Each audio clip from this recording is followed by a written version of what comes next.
Hey, I never thought I'd be sharing this story. Not here, not anywhere. But I guess some secrets become too heavy to carry alone. I'm Caroline, and what I'm about to tell you changed my life forever. Growing up in small-town Minnesota, life was pretty much what you'd expect. White picket fences, Friday night football games, and everyone knowing everyone's business. Or at least, they thought they did. I was 18 when it all started, a senior at Roosevelt High. My life seemed perfect on Instagram, straight A's, cheer captain, and the sweetest boyfriend anyone could ask for. Colton was the kind of guy parents dream about for their daughters. Quarterback, honor roll student, and he even volunteered at the local animal shelter. We'd been together since sophomore year, and everyone said we were the perfect couple. Then there was my brother, Tyler. 2 years older, attending community college, and owner of the most beautiful red convertible Mustang you've ever seen.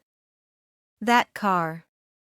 God, if I'd known how much trouble that car would cause. It was a Friday in September when everything changed. The air was just getting that autumn crispness, you know? I had a date with Colton planned, some new restaurant in the city. I wanted to make an impression, and showing up in my beat-up Honda Civic wasn't going to cut it. Tyler? I remember calling out, finding him in the garage working on that Mustang. He slid out from under the car, grease smeared across his cheek. Let me guess, you want the car? The way he smiled, I should have seen it then. Please? Just for tonight? He stood up, wiping his hands on a rag. You know my price, Care Bear. That nickname, he'd called me that since we were kids. A kiss on the cheek, that was always the deal. It had started as a joke when I first got my license. Innocent enough, right? I leaned in, quick peck, like always. But this time, he turned his head. Just slightly. Just enough that my lips brushed the corner of his mouth. My stomach dropped, but I laughed it off. Nervous laughter, the kind that sticks in your throat. Keys are on the hook, he said, like nothing had happened. But something had happened. We both knew it.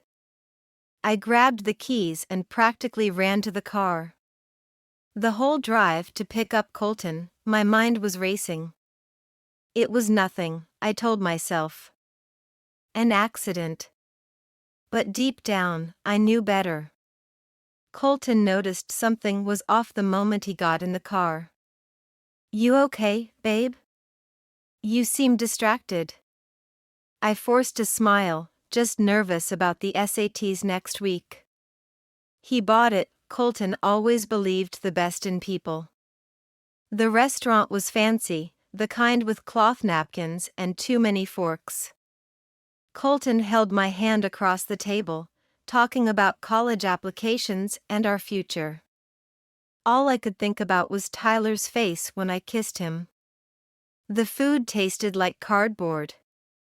By the time I got home, it was past 11. The house was quiet, but there was light spilling from the living room. Tyler was there, sprawled on the couch, watching some late-night show. I tried to just drop the keys and go upstairs. How was your date? His voice stopped me cold. Fine. Thanks for the car. I should have kept walking. Should have gone straight to my room. Instead, I sat down. The couch felt too small suddenly. You're different lately, he said, turning to face me. What do you mean? Growing up, I guess. Not my little Care Bear anymore. His hand found my knee. Just resting there. Just enough to make my heart race. Tyler. Shoo, he moved closer. What happened next? God, I've played it over in my mind 1,000 times. His lips found mine, and this time there was no pretending it was an accident. I should have pushed him away. Should have screamed. Should have done anything but kiss him back. But I did. I kissed my own brother back. And that was just the beginning. The next few weeks were a blur of stolen moments and crushing guilt. Quick kisses when no one was looking. His hand on my thigh under the dinner table. Secret glances that made my stomach flip. I started making excuses to borrow the car more often. Each time, the price got steeper. Each time, I paid it. Colton started noticing changes. I was distant during dates. Missed his calls. Forgot important anniversaries. "Are you seeing someone else?" he asked one day after school. The irony made me want to throw up. "Of course not," I lied, hating myself. "I love you," he said, pulling me close. I said it back, but the words felt hollow. At home, things were escalating with Tyler. One night, our parents were at a church fundraiser. We were supposed to be watching a movie. Instead, his hands were everywhere. Under my shirt. In my hair. Places brothers should never touch. I knew it was wrong. Every cell in my body screamed that this was forbidden. But there was this dark thrill too. This electric current that made everything else fade away. That night, we crossed the final line. On that same couch where we'd watched Saturday morning cartoons as kids. It was different from being with Colton. Rougher. More desperate. Afterward, I cried in the shower until the water ran cold. But the next day, when Tyler texted asking to meet in the garage, I went. And the day after that. And the day after that. It became our routine. Our secret world. The guilt was eating me alive. I started having nightmares. Couldn't focus in class. Lost weight. My mom kept asking if I was sick. In a way, I was. Sick with shame. Sick with desire. Sick with the knowledge that I was betraying everyone I loved. Colton planned a special date for our 2-year anniversary.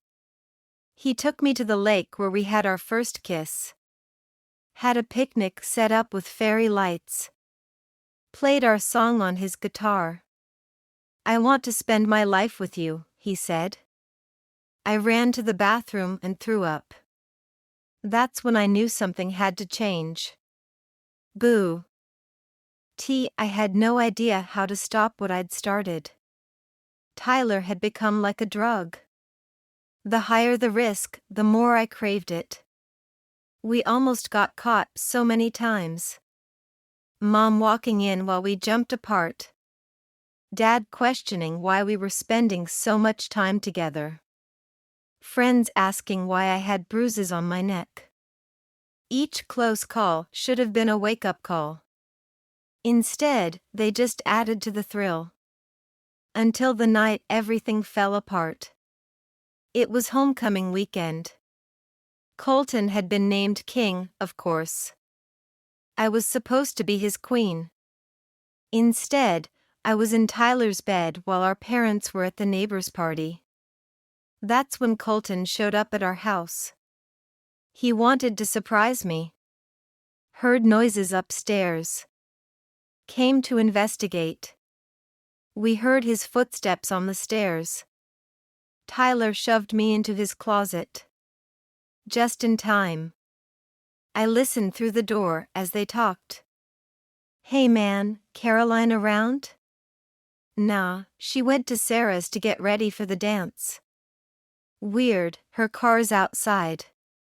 "Oh yeah, battery's dead." I was gonna jump it later. My heart was pounding so hard I thought it would give me away. After Colton left, I broke down. This wasn't who I wanted to be. This wasn't the life I had dreamed of. But I was in too deep. And Tyler. Tyler wasn't letting go easily. We belong together, he'd whisper. No one understands us like we do. Part of me believed him. Part of me was terrified he was right. Because if he was, what did that make me? The weeks after homecoming were a blur of lies and close calls. Every time I looked at Colton, guilt clawed at my insides. He was planning our future, college visits, talking about apartments. Meanwhile, I was sneaking around with my own brother. The double life was taking its toll. Dark circles under my eyes. Jumping at every text message. Flinching when anyone touched me unexpectedly. My best friend Sarah cornered me in the locker room after cheer practice. "What's going on with you, Care?" I almost told her everything right there. Almost let the poison spill out. Instead, I blamed stress about college applications. Another lie to add to the pile. Tyler was getting bolder, more possessive. He'd show up at my school events. Watch me during cheerleading practice. Leave marks where people might see them. It was like he wanted to get caught. One night, he came to my room after midnight. Our parents were asleep down the hall. "We need to be more careful," I whispered. He just laughed, hand sliding under my pajama top. "That's what makes it exciting." I started having panic attacks. Small spaces felt suffocating. Crowds made me dizzy.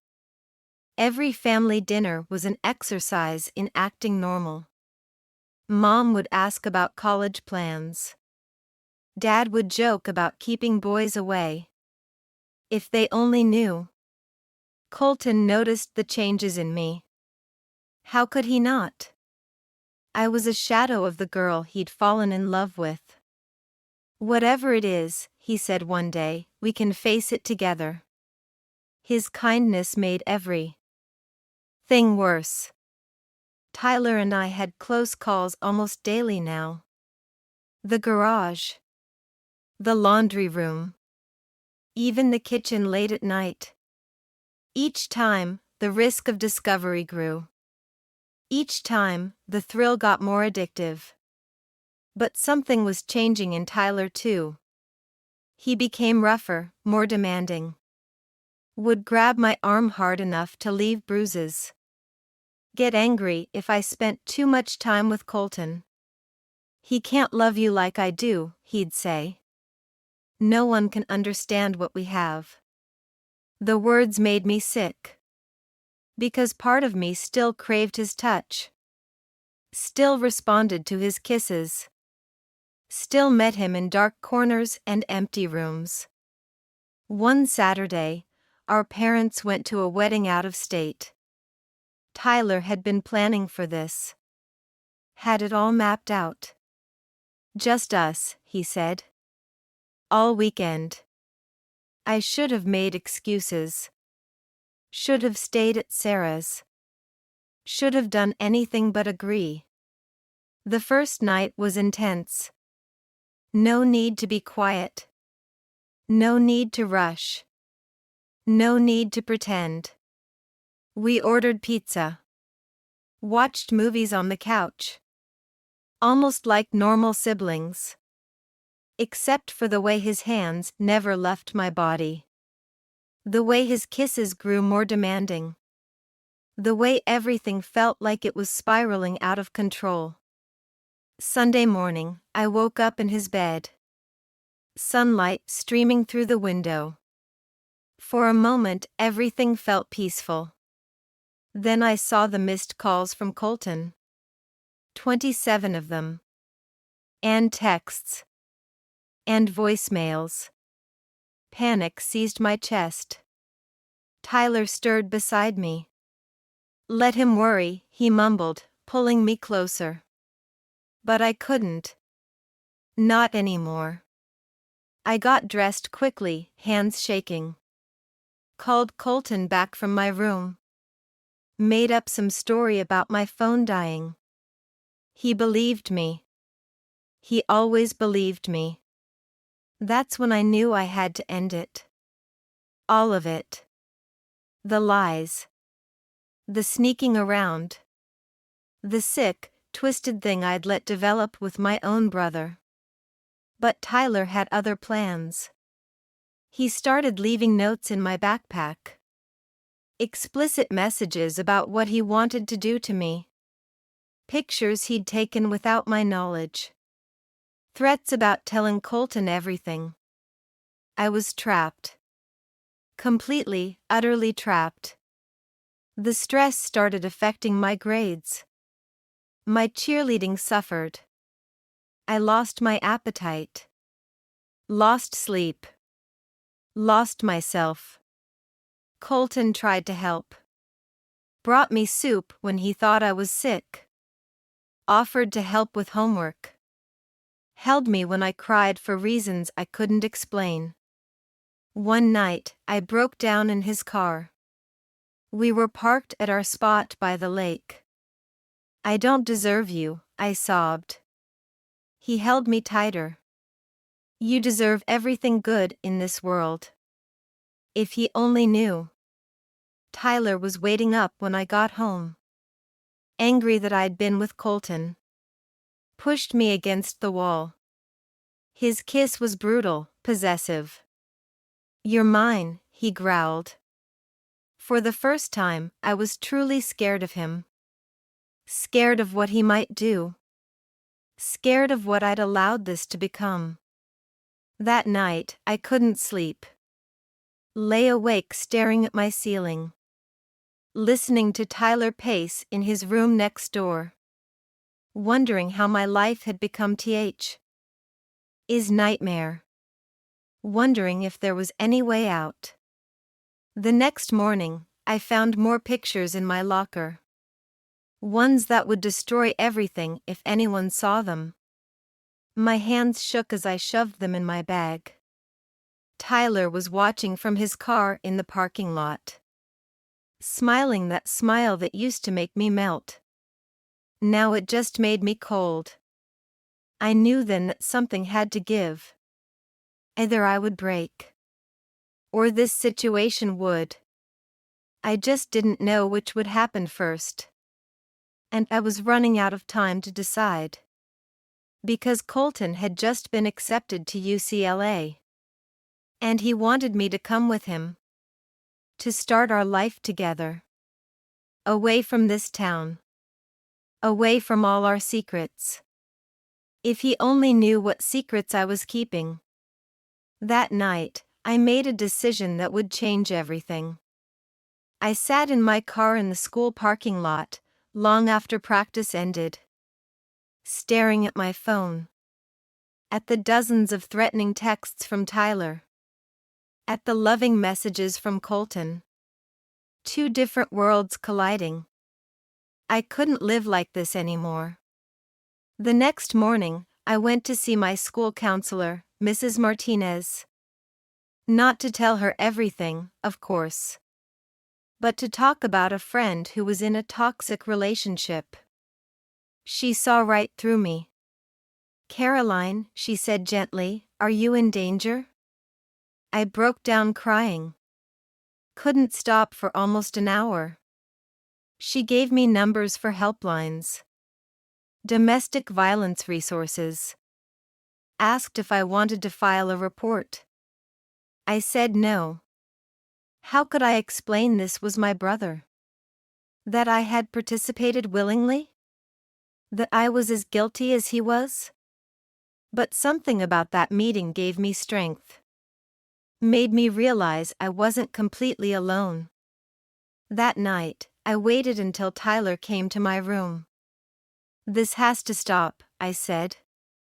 His face changed. darkened. You don't mean that. I do.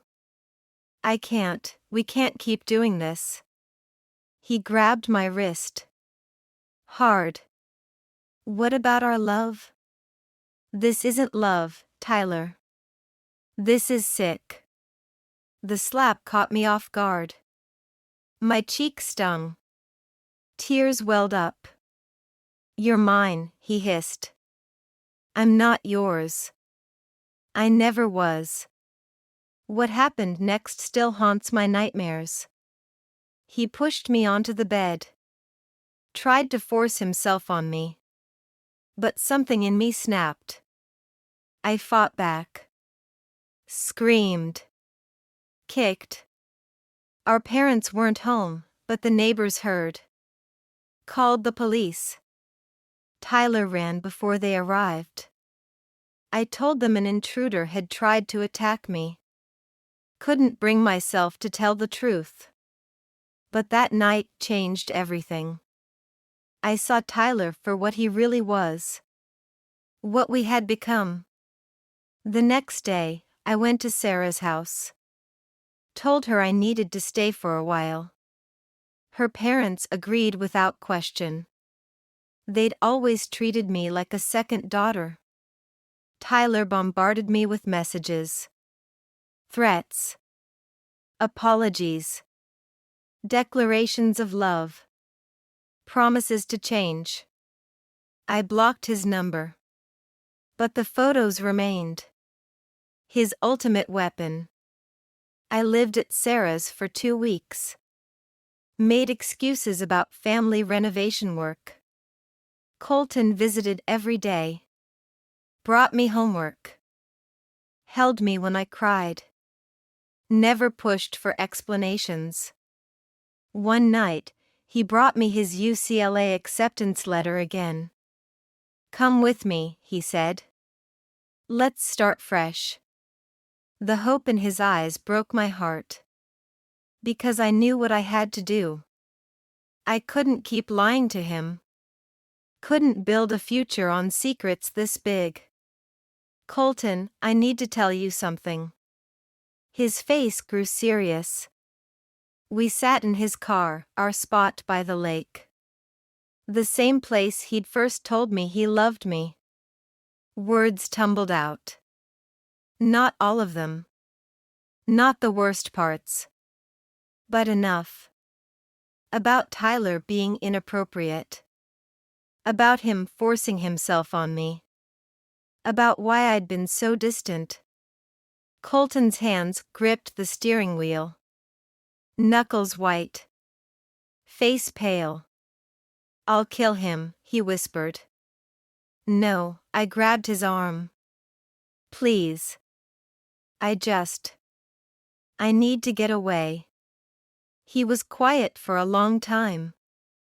The longest minutes of my life. Finally, he turned to me. We'll go to UCLA together. You still want me? Always. But we need to tell someone. He was right. I knew he was right. The next day, we went to my parents. Hardest conversation of my life. Mom cried. Dad got quiet. The dangerous kind of quiet. They called the police. Filed reports. Tyler disappeared before they could arrest him. Left town. The investigation is ongoing. Some days are harder than others. Nightmares still come. Guilt still eats at me. But I'm healing. Slowly. Colton and I are in California now. Starting our freshman year at UCLA. 3,000 miles from Minnesota. From Tyler. From the memories. Sarah visits sometimes. Brings news from home. Tyler's been spotted in different states. Never stays long in one place. Sometimes I still get messages from unknown numbers. I delete them without reading. Changed my name on social media. Started therapy. Learning to trust again. Learning to forgive myself. Colton's been my rock. Patient. Understanding. Never pushing for more than I can give. We're taking things slow. Building something new. Something healthy. Sometimes at night, I still wake up panicking. Feeling phantom hands on my skin. Hearing whispered promises in the dark. But Colton's there. Holding me. Reminding me I'm safe. I'm sharing this story now. Not for sympathy. Not for attention. But for anyone else trapped in their own darkness. There's a way out. It's not easy. It's not clean. But it's possible. I'm proof of that. Some days I still miss my brother. The one from before. The one who protected me from bullies. Taught me to ride a bike. But that brother is gone. Maybe he never really existed. Colton and I are talking about marriage now. After graduation. A fresh start. A normal life. Sometimes it feels like too much to hope for. But I'm learning to believe in good things again. Learning to believe in myself again. The nightmares are less frequent now. The guilt is fading. Slowly. Day by day. I'm becoming someone new. Someone stronger. Someone who survived. And that's something Tyler can never take away from me. End.